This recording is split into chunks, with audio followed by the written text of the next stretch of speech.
Hi, everyone. It's the Lovewell Real Estate team. You have myself, Margaret Hanson, Katie Lovewell, and Louise Lovewell. And we're here to give you last month's market statistics and just to talk about some trends, if there are any. And Katie's going to take it away.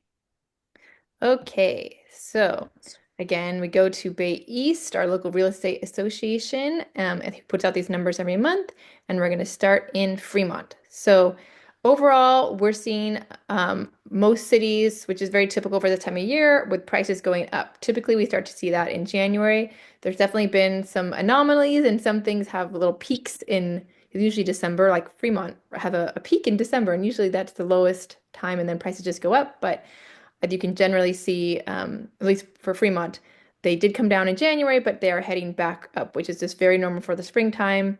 They're just people get very excited about buying homes, and there's just a lot more activity. So we see both active and pendings are coming up. Although again, some cities we do see the actives are increasing decently more than the pending. So there could be some more waves in these graphs, but that is, again, for the most part, we see prices going up. Okay, so that was Fremont. Then we have Hayward, which Hayward and Livermore, our prices appear to be going down. And you can definitely see, actives have gone up a good amount. Not that much more than the pendings, but anyways, I do expect that will probably shift to be like the others, but we'll see. Because if those actives continue to increase faster than the pendings, then the prices will continue to go down. All right. San Leandro, definitely like since January, prices have been increasing, and both um, actives actually are same as last month, and pendings are actually slightly down. So San Leandro's a little bit different. Again, it's hard to these trend like to see the trend in all these cities. Usually they're more uniform, but it's okay. Every city can be doing their own thing in the Bay Area. It's very exciting and unique that way. Okay, Castro Valley again. See the downtime or lowest price recently was in December. Prices have been big jump in January and then kind of steadily going up since. Both active and pending have gone up. And I expect they're both going to continue to go up together. All right, we have Oakland, which the low was in January and it's had a pretty substantial increase in price. But Oakland is very interesting because if you look at most of the cities, this one column here in the middle called month supply, most of them have like a one around like a 1 month supplies, which means like how long it will take to buy up all the active inventory. And if you see like compared to pendings, their actives are much higher.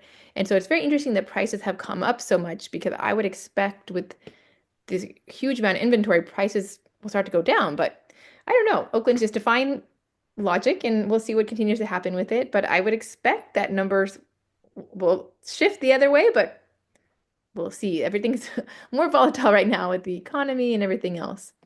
Okay.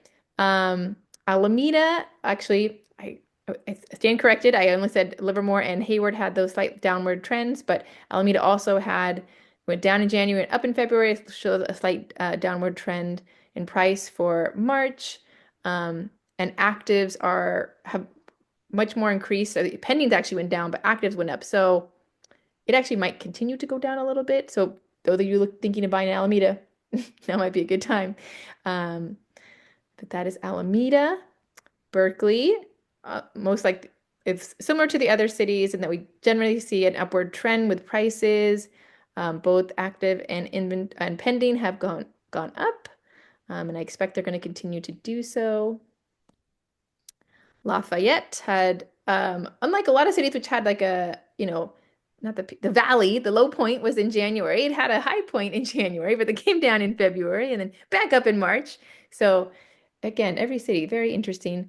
Um, but the active and pendings didn't have a big change from February to March. So maybe prices will just kind of continue to gradually go up or slow down a little bit. Pleasanton, definitely, again, many cities had the low point in January, but they had it in February, but now prices are back up. But also inventory, again, has gone up our active inventory has gone up, pending as well, but not as much as the active. So we'll see. I think prices will continue to go up, but just not as fast. And lastly, Livermore had it's just always like a very strong roller coaster over there in Livermore with prices. Um, so we'll see. Because right now it's down, but we'll see if it starts to head up because definitely pendings went up 10, and actives only went up 5. So it seems like demand is picking up. So I expect that's going to turn around again. So that is definitely, or that is what I've seen with data. And of course, we have some homes on the market. And it's been interesting comparing single family homes versus condos and townhomes, which always are a little bit harder to sell. But again, for the right price, you'll get offers. And although we did have one in which there were many people telling us they were very interested in the home, which usually when they're that you have 4 or 5 people telling you they're interested in a home, you're expecting to get some offers, but it took 3 weeks until someone actually wrote an offer. But luckily, that townhome did go pending. Um, and then we also had a single family home in San Leandro that just got 7 offers, and also represented a buyer who lost out on a home in Pleasant Hill that got 10 offers. So definitely seemed like there's still some, at least in single family homes, some decent amount of competition. Anything else? I know, Louise, you did some open houses you want to add? You know, the open houses that we've had, they were both in San Leandro. I mean, they were busy. I mean, we had, we only did Sunday each week, but there were like 23 groups, in one case, 27 groups. It's a lot of people. I mean, there's all kinds of buyers out there who are looking, and I think more people, that's why maybe the houses are getting the multiple offers because if they're in the right price range, kind of like what would Todd say in our company, if it checks all the boxes, the people will come. And that's what happened on Sarah is that the people just everybody wanted a 3 bedroom, 2 bath because they're going, oh my gosh, I can buy this for under 900,000. And it just kind of went crazy. I mean, some people came back, I don't know, 2 and 3 times. Every time we had an open house, they were there. So it's like that was that. But you're right that in most cities, I think, Katie, you were saying that in most cities, the inventory is going up. So usually when the inventory goes up, it seems like the pending sometimes will kind of slow down or not be quite as much.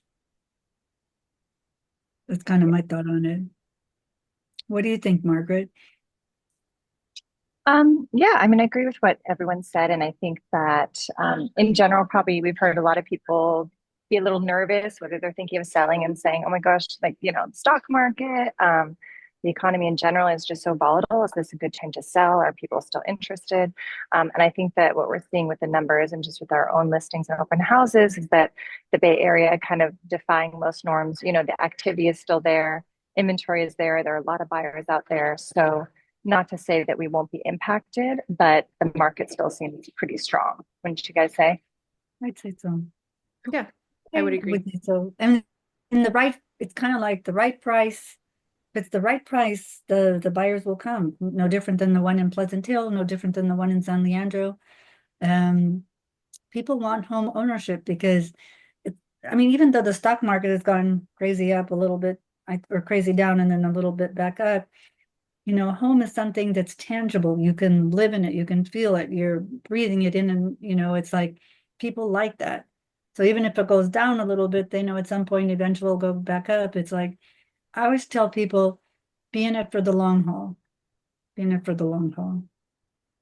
So anyway, that's kind of the deal. But I think other than that, and oh, we didn't talk about the interest rates. The interest rates, as far as I know, I think they're below 7, but there might be some, I don't know, there might be some like in around the 6 3/4 range. So it was interesting to me. I had someone make an offer on one of our listings, and they were doing what do you call it? When you're self-employed, and the self-employed, I don't know what their um, credit score was, but I was kind of shocked. Their interest rate on their loan was 9%. I was like, whoa, that seems a little high, but I'm not that familiar with which I'd say people that are self-employed and trying to get a loan, but I'm assuming it had to do also with maybe their credit score, but I don't know. But that was interesting that they were okay with getting a 9% loan. I thought, all right then. So that's it that I have on my part. Anything else, ladies? I guess just happy Easter. And happy Passover. So happy Easter, happy Passover, and we'll see everybody again in May. Sounds Bye, good. everybody. Bye.